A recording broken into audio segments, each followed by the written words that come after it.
सार्वत्रिक निवडणूक 2026 राज्य निवडणूक आयोग. नमस्कार, आपण पाहत आहात पुणे लाईव्ह न्यूज. पाहुयात दिवसभरातील ठळक घडामोडी. निवडणूक काळात गैरहजर राहिल्याने पिंपरी चिंचवड शहर पोलीस दलातील 5 पोलिसांचे निलंबन करण्यात आले. याबाबतचे आदेश पोलीस आयुक्त विनय कुमार चौबे यांनी दिले आहेत. पोलीस हवालदार संजय केळकर, सागर बाविस्कर, पोलीस जगन्नाथ शिंदे, प्रतिभा गावडे, संतोष जाधव अशी निलंबित केलेल्या पोलिसांची नावे आहेत. पिंपरी चिंचवड पोलीस आयुक्तालयाच्या हद्दीतील तळेगाव, आळंदी, चाकण नगर परिषदांची निवडणूक झाली. आता पिंपरी चिंचवड महापालिकेची निवडणूक प्रक्रिया सुरू आहे. निलंबित केलेले पोलीस अंमलदार मागील काही महिन्यांपासून रजेवर गेले आहेत. त्यांना पोलीस मुख्यालयाकडून अनेक वेळेला पत्र पाठवून कर्तव्यावर हजर होण्यास सांगण्यात आले होते, मात्र त्यांनी त्याकडे दुर्लक्ष केले. त्यामुळे कारवाईचा बडगा उगारत पोलीस आयुक्तांनी 5 जणांचे तडकाफडकी निलंबन केले आहे. खेड तालुक्यात चाकण, आळंदी व राजगुरुनगर पालिकेच्या निवडणुका नुकत्याच संपन्न झाल्या. मात्र अनेक पालिकांमध्ये निवडणुका लढवलेल्या उमेदवारांनी खर्चाचा हिशोब दिलेला नसल्याची धक्कादायक बाब समोर आली आहे. दरम्यान प्रशासनाने अखेर उमेदवारांना नोटिसा काढल्या आहेत. चाकण नगर परिषद सार्वत्रिक निवडणुकीमध्ये फॉर्म भरलेल्या अनेक उमेदवारांना चाकण नगर परिषदेने निवडणूक खर्च हिशोब सादर न केल्याबद्दल नोटीस बजावली आहे. सदर नोटीस दिल्यानंतर तातडीने हिशोब सादर न केल्यास पुढील कारवाईला सामोरे जावे लागू शकते. आळंदी ग्रामीण रुग्णालयात महिला वॉर्डमध्ये औषधोपचाराकामी आल्यानंतर रुग्णालयातील एका बेडवर ठेवलेला 1,30,000 रुपये किमतीचा iPhone 13 Pro एका व्यक्तीने लंपास केला आहे. या प्रकरणी पोलिसांनी आरोपीस अटक केली आहे. याबाबत योगेश सुभाष जाधव राहणार म्हाळुंगे यांनी दिलेल्या फिर्यादीवरून हनुमान सीताराम बागोल वय वर्ष 40, सध्या राहणार कोकण धर्मशाळा, आळंदी तालुका खेड, मूळ राहणार लातूर यास अटक करण्यात आली आहे. चाकण एसटी स्टँड जवळील खाडे सुपर स्पेशालिटी हॉस्पिटल जवळ सुरू असलेल्या एका मटक्याच्या अड्ड्यावर पोलिसांनी छापा मारून तब्बल 7 जणांना ताब्यात घेतले आहे. सदरची कारवाई दक्षिण चाकण पोलिसांनी केली आहे. याबाबत पिंपरी चिंचवड पोलीस आयुक्तालयाच्या अंमली पदार्थ विरोधी पथकाचे पोलीस शिपाई नितेश मोहन यादव यांनी दक्षिण चाकण पोलीस ठाण्यात फिर्याद दिली आहे. त्यावरून सदरचा गुन्हा दाखल करण्यात आला आहे. खेड तालुक्यातील साबळेवाडी गावाच्या हद्दीत अंबिका प्लॉटिंगमध्ये लोखंडी पत्राच्या ट्रकमध्ये गावठी दारू तयार करण्यासाठी महिलेवर दक्षिण चाकण पोलीस ठाण्यात महाराष्ट्र दारूबंदी अधिनियम कायद्यानुसार गुन्हा दाखल करण्यात आला आहे. खेड तालुक्यातील भामा नदीपात्रात पाणी दूषित झाले आहे. मागील काही वर्षात या नदीला जलपर्णीचे ग्रहण लागले असल्याचे स्थानिक सांगतात. पानिपत युद्धवीरांना गायकवाड सरकार प्रतिष्ठानच्या वतीनं दमाजीराव गायकवाड यांचा दावडी निमगाव येथील किल्ल्यात त्यांना मानवंदना देण्यात आली. हर हर महादेव, छत्रपती शिवाजी महाराज की जय, श्रीमंत दमाजीराव गायकवाड सरकार की जय, पानिपत वीर अमर रहे अशा गगनभेदी घोषणांनी श्रीमंत गायकवाड सरकार सदरचा परिसर दणाणून निघाला.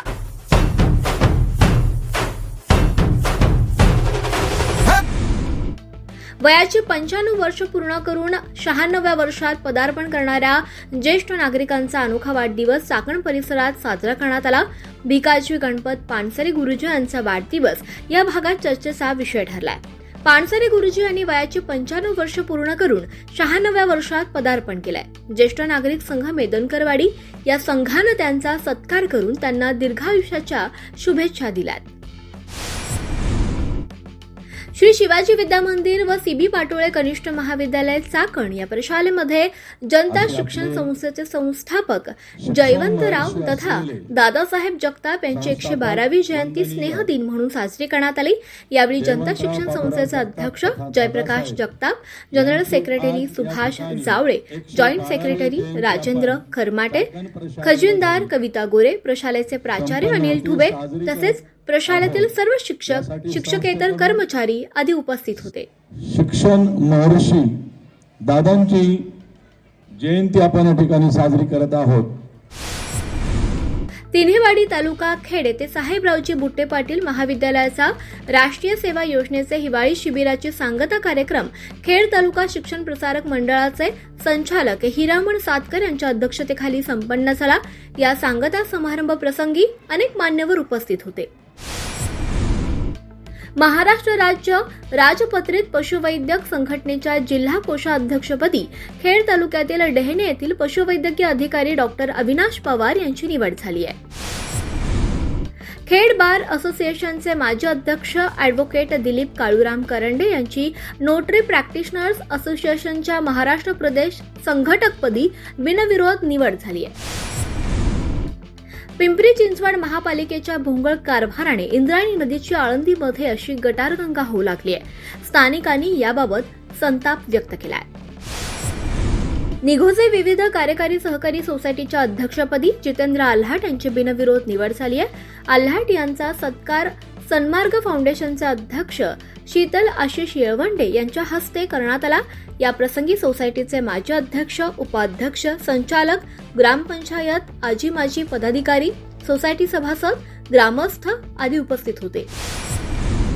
खेड तहसील कार्यालयामध्ये जातीचे दाखले देताना जाणीवपूर्वक दप्तर दिरंगाई होत असल्याचा आरोप माजी सैनिक संघटनेचे साहेबराव जाधव यांनी केला.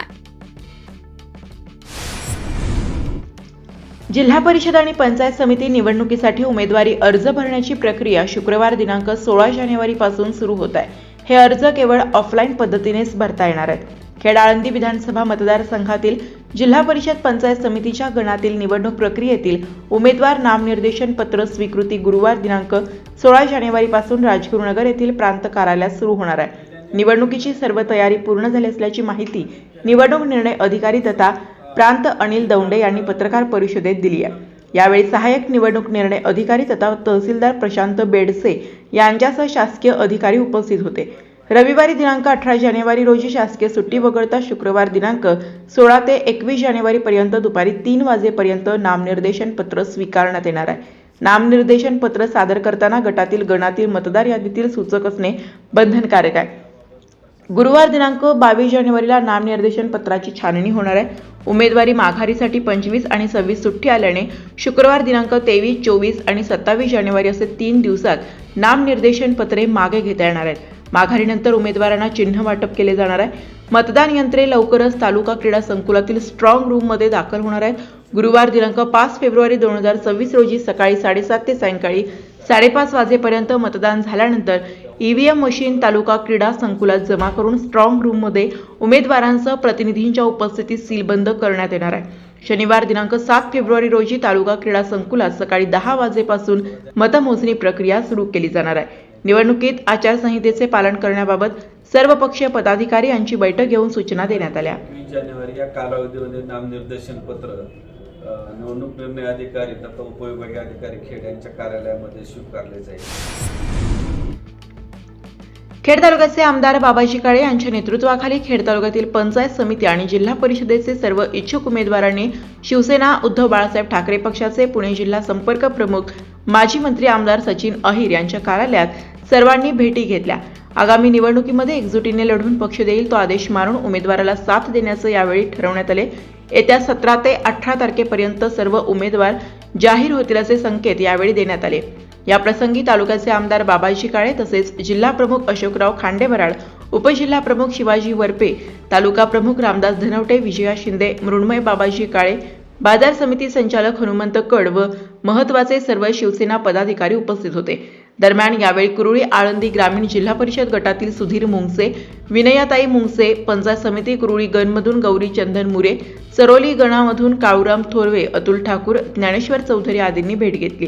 काळूस मेदनकरवाडी जिल्हा परिषद गटातील इच्छुक उमेदवार गणेश नाना आरगडे, अशोक खांडेबराड, मंगेश सावंत, दत्तात्रय जरे, मंगेश पराड, अरुण कुसळकर, माऊलीकड, अनिकेत केदारी आदींनी संपर्क प्रमुखांची भेट घेतली.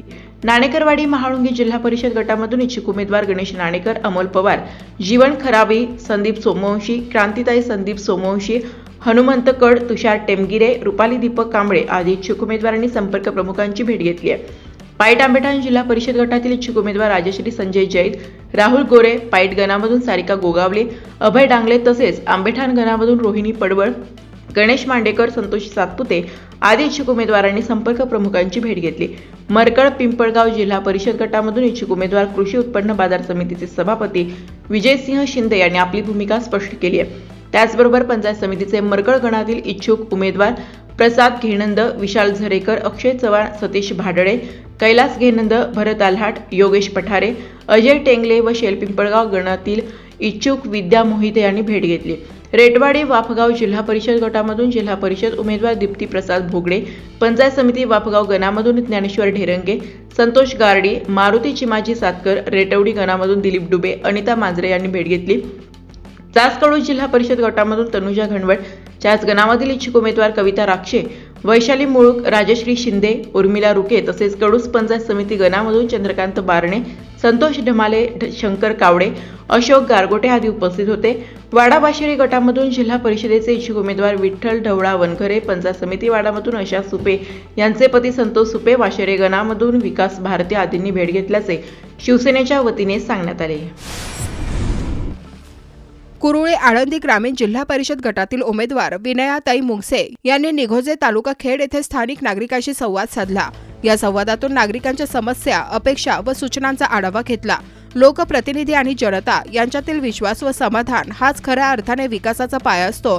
नागरिकांनी व्यक्त केलेला सकारात्मक प्रतिसाद अधिक जबाबदारीने, प्रामाणिकपणे आणि सर्वसमावेशक विकासासाठी काम करण्याची प्रेरणा देणारा असल्याचे विनयाताई मुंगसे यांनी यावेळी सांगितले.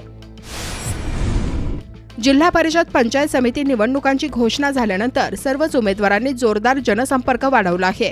खेड तालुक्यातील महाळुंगे पंचायत समिती गणातील राष्ट्रवादीच्या उच्च शिक्षित उमेदवार अश्विनीताई सोमनाथ तरस यांनी संपूर्ण मतदारसंघात प्रचाराची राळ उडवून दिली आहे. विशेष म्हणजे विरोधकांना त्यांच्या विरोधात उमेदवार अद्यापपर्यंत निश्चित करता आला नसल्याची स्थिती समोर येत आहे. याच सर्व पार्श्वभूमीवर पुणे लाईव्हने महाळुंगे पंचायत समिती गावातील राष्ट्रवादीचे उमेदवार अश्विनी तरस आणि राष्ट्रवादीचे अमोल पानमद यांच्याशी संवाद साधला असता त्यांनी काय सांगितलंय ते जाणून घेऊया.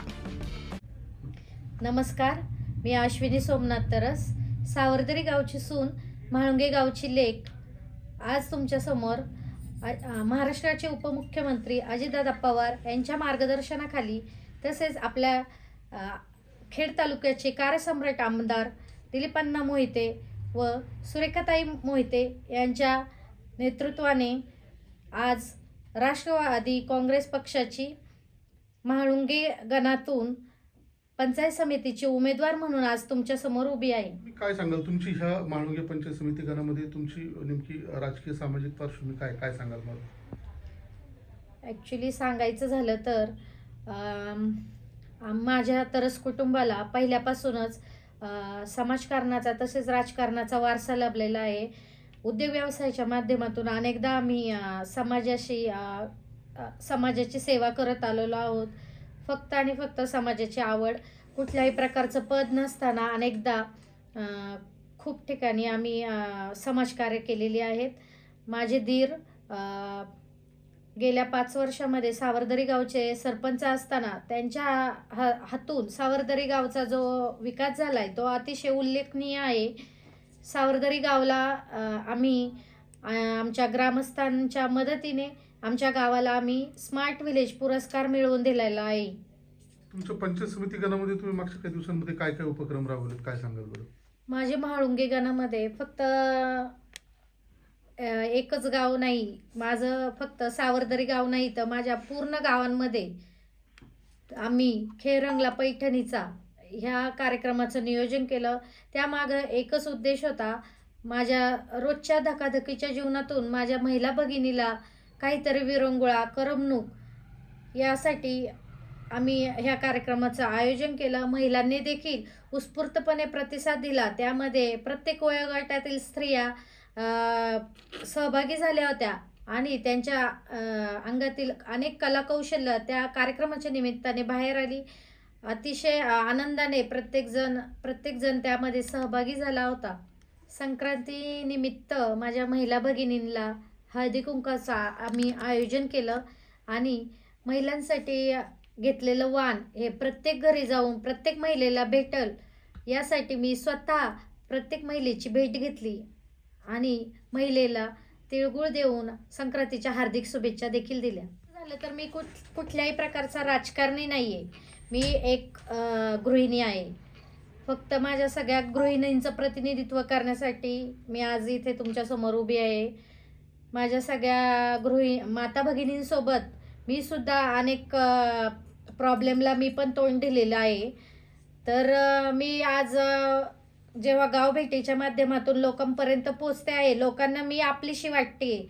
त्यामुळं फिरताना मला एक त्यांच्यातलीच मी त्यांना वाटते. मग त्यांचे प्रॉब्लेम मला एकदम दिलखुलासपणे सांगतात ते मैत्रिणीसारखं. त्यामुळे पाठिंबा देखील चांगला आहे. तर तुम्ही तुमच्या या संपूर्ण प्रचाराची सुरुवात नेमकी कशी केली, काय सांगाल? प्रचाराची सुरुवात आम्ही धार्मिक कार्याच्या माध्यमातून करायचं ठरवलं. तर धार्मिक कार्य म्हणलं तर आमच्या सर्वांच्या समोर महाकालचं नाव आलं. कारण महाकालच्या दर्शनाला जो जातो त्याच्या आयुष्यात कुठल्याही प्रकारचं काही संकट राहत नाही, हे आपणा सर्वांना माहिती आहे. आणि माझ्या प्रत्येक महिला भगिनीला महाकालचं दर्शन झालं पाहिजे ही इच्छा मला गावभेटीच्या माध्यमातून त्यांनीच माझ्याकडे व्यक्त केली होती. त्यामुळं मी त्या गोष्टीवर जास्त करून जोर धरला आणि प्रत्येक भगिनीला महाकालला येता यावं यासाठी मी प्रयत्नशील राहिले आणि त्यांची कुठल्याही प्रकारची गैरसोय होणार नाही याकडं जातीने लक्ष दिलं. महाकालच्या दर्शनामध्ये महत्त्वाचं वैशिष्ट्य सांगायचं म्हणजे तर त्या ट्रिपमध्ये कुठल्याही प्रकारचा जातीवाद नव्हता, राजकारण नव्हतं आणि कुठल्याही प्रकारचा पक्षपात देखील नव्हता.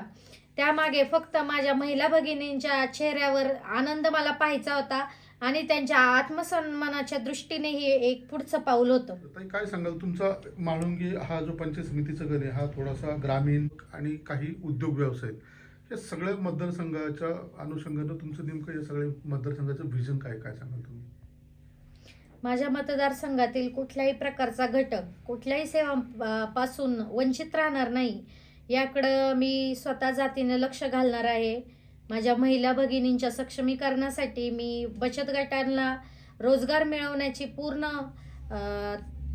प्रयत्न करील. कारण MIDCमध्ये आज अनेक असे रोजगार आहेत की जिथे महिलांची खूप गरज आहे आणि आपल्या गणामधील बऱ्याच गावांमध्ये महिला बचत मोठ्या प्रमाणात आहेत. तर महिलांनी मी गाव भेट दौऱ्यात फिरताना स्वतः माझ्याकडे मागणी केली की ताई, आमच्यासाठी महिला बचत गटासाठी रोजगार तुम्ही घर बसल्या काहीतरी हे करून द्या. तर मी त्यासाठी नक्की प्रयत्नशील राहीन. तसेच महिला सक्षमीकरणामध्ये महिलांच्या सुरक्षिततेसाठी आपण नक्कीच प्रयत्नशील राहू. फक्त मेणबत्त्या जाळून कुठल्याही प्रकारचं काही काम होत नाही किंवा महिलांची सुरक्षा देखील होत नाही. प्रत्येक महिला स्वतःचं रक्षण करण्यासाठी सबळ असली पाहिजे. त्यासाठी त्यांना प्रशिक्षण नक्की दिलं जाईल. फक्त लहान मुलींनाच नाही तर माझ्या प्रत्येक महिलेला स्वतःचं रक्षण करता यावं यासाठी मी कार्यशाळा नक्कीच राबवेल. माझं विजन अतिशय स्पष्ट आहे. कुठल्याही प्रकारचं फक्त आश्वासन नाही तर त्याच्यावर अंमलबजावणी नक्कीच होणार. तर त्यामध्ये स्पर्धा परीक्षा मार्गदर्शन, संगणक प्रशिक्षण, ITI स्किल कोर्स, स्टार्टअप मार्गदर्शन तसेच सामाजिक दायित्वासाठी मी CSR निधीमधून विविध विकासात्मक कार्यक्रम राबवणार आहे. आपल्या पायाभूत ज्या सुविधा असतात त्यामध्ये विशेष लक्ष दिलं जाईल. आज जरी आपल्याकडे MIDC आहे तरी काही अशा गोष्टी आहेत ज्या अतिशय लाजिरवाण्या आहे. काही ठिकाणी पाणी, रस्ते, वीज, ड्रेनेज तसेच स्वच्छतागृहाची कमी आहे. त्याकडे ह्या गोष्टी कधीही समस्या म्हणून माझ्या परिसरामध्ये राहणारच नाही याकडे मी स्वतः जातीने लक्ष घालीन. शेतकरी सक्षमीकरणासाठी मी सिंचन, वीज पुरवठा, पीक मार्गदर्शन व अनुदान शासकीय योजना, सोलार योजना तसेच शेतीपूरक व्यवसाय जोडधंदा, थेट शेतकरी ग्राहक संकल्पना, आठवडे बाजार विक्री, दूध व्यवसायाला चालना तसेच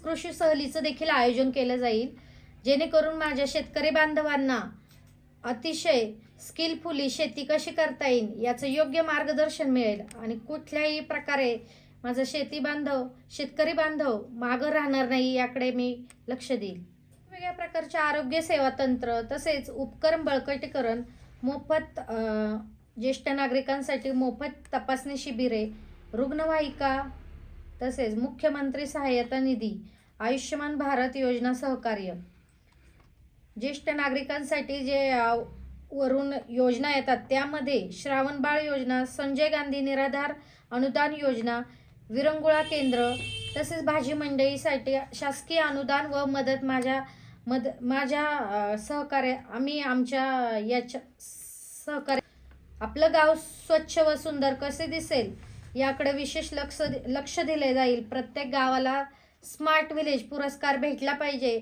यासाठी मी कचरा व्यवस्थापन, प्लॅस्टिक व्यवस्थापन, तसेच सुशोभीकरण आणि गार्डन, तसेच स्वच्छ पाण्याची सोय व रस्ते, नाले तसेच सौर वीज प्रकल्प यांना प्राधान्य देणार आहे.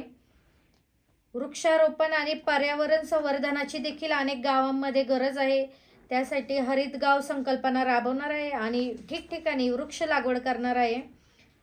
आपल्या आदिवासी बांधवांना तसेच काही गरजूंना व मागास जनतेसाठी शासनाकडून घरकुल उपलब्ध करून देण्याची देखील माझी तयारी आहे. त्यांच्यापर्यंत देखील पोहोचण्याचा मी नक्कीच प्रयत्न करीन. आदिवासी बांधवांच्या मुलांना शाळेत जाण्यासाठी बस व्यवस्था नक्कीच केली जाईल. पूर तसेच अतिवृष्टी, अवकाळी पाऊस, वीज, आग, दुर्घटना पूर्वतयारी व मदत यासाठी आपत्कालीन व्यवस्थापना असेल. क्रीडा विकासाच्या दृष्टीने आधुनिक क्रीडा सुविधा, व्यायामशाळा व मैदान, इंडोर क्रीडा संकुल, ग्रामीण क्रीडापटूंना प्रोत्साहन, तसेच तालुक्यात जिल्हास्तरीय स्पर्धा व प्रशिक्षणाची उपलब्धता, पारंपरिक क्रीडांना चालना दिली जाईल. सरकारी योजनेमध्ये प्रत्येक घरापर्यंत सर्व शासकीय योजना पोहोचल्या जातील याची दखल घेतली जाईल. जनतेच्या प्रश्नासाठी कायम उपलब्ध असेल.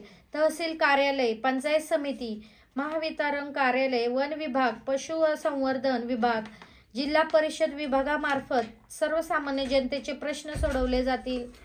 माझ्या वयोवृद्ध महिला भगिनींसाठी अनेक वेळा त्यांना काही शासकीय कामं असेल तर त्यांना तिथपर्यंत पोहोचलं जाऊ शकत नाही किंवा त्यासाठी मी एक समिती प्रत्येक गावामध्ये नक्की स्थापन करेल. म्हाळुंगे नाणेकरवाडी जिल्हा परिषद गटामध्ये राष्ट्रवादी काँग्रेसची जबाबदारी बऱ्यापैकी तुम्हीच पाहताय. ह्या दोन्ही हे जिल्हा परिषद गट आणि हे पंचायत समिती गण, काय सांगाल याबद्दल तुम्ही? म्हाळुंगे नाणेकरवाडी जिल्हा परिषद गटामध्ये ही निवडणूक प्रामुख्याने राष्ट्रवादी काँग्रेस पक्ष हा सोबळावर लढत आहे. पक्षाची या ठिकाणी चांगल्या प्रकारची ताकद आहे. त्या माध्यमातून अतिशय सक्षम उमेदवार या ठिकाणी या जिल्हा परिषद गटामध्ये आम्ही दिले आहेत. जिल्हा परिषद साठी आम्ही पहिलवान गणेश कांताराम बोत्रे, त्याचप्रमाणे म्हाळुंगे पंचायत समिती गणासाठी सौ अश्विनीताई सोमनाथ तरस यांना उमेदवार दिले आहेत. हे दोन्ही उमेदवार उच्च शिक्षित असून समाजाची जाण आणि बांधिलकी जोपासणारे उमेदवार आहे. समाजातील अनेक अडचणींची यांची पूर्णपणे माहिती असणारे हे उमेदवार आहेत. बऱ्यापैकी औद्योगिक परिसर असलेला हा जिल्हा परिषद गट आणि पंचायत समितीचे दोन्ही गण आहेत. तुमचं विजन काय याबद्दलची, कशा पद्धतीने तुम्ही निवडणूक? नाही, ही निवडणूक आम्ही विकासाच्या व्हिजनवर लढणार आहोत. ह्या जिल्हा परिषद गटामध्ये खेड तालुक्याचे माजी आमदार दिलीपांना मोहिते पाटील यांच्या माध्यमातून जवळपास या ठिकाणी म्हाळुंगे गणाचा विचार केला तर ह्या एकट्या गणामध्ये 79 कोटी 50 लक्ष रुपयाची या ठिकाणी विकास कामे झाली आहेत. या गणामध्ये 8 गावं येतात. प्रामुख्याने हा औद्योगिक परिसर जरी असला तरी तेवढ्याच समस्या देखील ह्या परिसरामध्ये आहे आणि त्याच समस्यांचं निराकरण करण्यासाठी अतिशय सक्षम उमेदवार आम्ही या ठिकाणी दिले आहेत. आज या ठिकाणी सांगायचं झालं तर नाणेकरवाडी म्हाळुंगे जिल्हा परिषद गटामधील सर्व राष्ट्रवादीचे पदाधिकारी असतील, सर्व कार्यकर्ते असतील, हे सर्व जोमाने या ठिकाणी प्रचार यंत्रणेमध्ये सक्रिय झाले आहेत. त्या माध्यमातून सर्व गावागावामध्ये प्रत्येक मतदारापर्यंत पोहोचण्याचा आमचा मानस होता. त्या माध्यमातून आम्ही सर्व मतदारांपर्यंत या ठिकाणी पोहोचले आहे आणि एक चांगलं चैतन्यमय वातावरण आणि एक पॉझिटिव्ह एनर्जी या ठिकाणी मतदारांतून उमेदवारांना जाणवत आहेत. अशा पद्धतीने आमचा प्रचार हा इतर उमेदवारांच्या बाबतीत जर विचार केला तर आम्ही आघाडीवर आहोत. आज या ठिकाणी पाहिलं तर आमच्या म्हाळुंगे गणामध्ये सौ अश्विनीताई सोमनाथ तरस यांच्या मतदारांपर्यंत 3 फेऱ्या या ठिकाणी पूर्ण झाल्या आहेत. अतिशय चांगला प्रतिसाद त्यांना या ठिकाणी मिळत आहे आणि या मतदारसंघात जर सांगायचं म्हटलं तर आज देखील विरोधी पक्षाची उमेदवारी या ठिकाणी जाहीर नाही. याच्यावरून लक्षात येतं की यांचं काम कसं आहे. भविष्यामध्ये लोकांच्या ज्या अडचणी समस्या सोडवण्यासाठी एक चांगला उमेदवार म्हणून या ठिकाणी लोकांची पसंती त्यांना आहे. त्या माध्यमातून अतिशय चांगल्या मताधिक्याने या जिल्हा परिषद गटातील आमचे जिल्हा परिषद आणि 2 पंचायत समिती गणातील दोन्ही उमेदवार या ठिकाणी चांगल्या मताधिक्याने निवडून देतील अशी आम्हाला सर्वांना खात्री आहे. धन्यवाद. खेड तालुक्याच्या हद्दीवरील पिंपरी चिंचवड महानगरपालिकेच्या सत्ता संग्रामासाठी गुरुवारी 15 जानेवारी 2026 रोजी सकाळपासून शहरात उत्साहाचे वातावरण पाहायला मिळत आहे. शहरातील अनेक आजी माजी आमदारांनी मतदानाचा हक्क बजावला. सकाळच्या सत्रात काहीसा संथ वाटणारा मतदानाचा वेग दुपारनंतर चांगलाच वाढलाय. सायंकाळपर्यंत मतदानाचा टक्का 50% पुढे जाण्याची चिन्हे आहेत. दरम्यान पुणे आणि पिंपरी चिंचवड महानगरपालिका निवडणुकीत लोकशाहीचा उत्सव साजरा होत असताना प्रशासनाच्या एका मोठ्या चुकीमुळे अंध बांधवांच्या हक्कावर गदा आली आहे. बॅलेट मशीन आणि मतपत्रिकेवर ब्रेल लिपीची सुविधा उपलब्ध नसल्याने संतप्त झालेल्या दिव्यांग तरुण तरुणींनी आज पिंपरी चिंचवड महानगरपालिकेच्या मुख्य कार्यालयावर धडक देत प्रशासनाला जाब विचारलाय. आम्हाला रंग दिसत नाहीत तर मग रंगीत मतपत्रिकेचा उपयोग काय, असा संतप्त सवाल या आंदोलकांनी उपस्थित केलाय. दरम्यान सायंकाळी मतदान झाल्यानंतर काही एक्झिट पोल समोर आले असून धक्कादायक आकडेवारी समोर येत आहे. पिंपरी चिंचवड महापालिकेत भाजप सर्वाधिक जागांवर मात्र स्पष्ट बहुमतावर प्रश्नचिन्ह असून राष्ट्रवादी निर्णायक भूमिकेत असल्याचा प्राप्तचा एक्झिट पोल समोर आलाय. पिंपरी चिंचवड महापालिका सार्वत्रिक निवडणूक 2025 संदर्भात political research and analysis bureau प्राप पुणे यांच्या वतीने जाहीर करण्यात आलेल्या मतदानोत्तर चाचणी एक्झिट पोल सर्वेक्षणानुसार भारतीय जनता पक्ष सर्वाधिक जागा जिंकणारा पक्ष ठरण्याची शक्यता आहे. मात्र भाजपला स्वबळावर सत्ता स्थापन करणे कठीण जाण्याचा स्पष्ट काल या सर्वेक्षणातून समोर आलाय. नमस्कार, आपण पाहत आहात पुणे लाईव्ह न्यूज.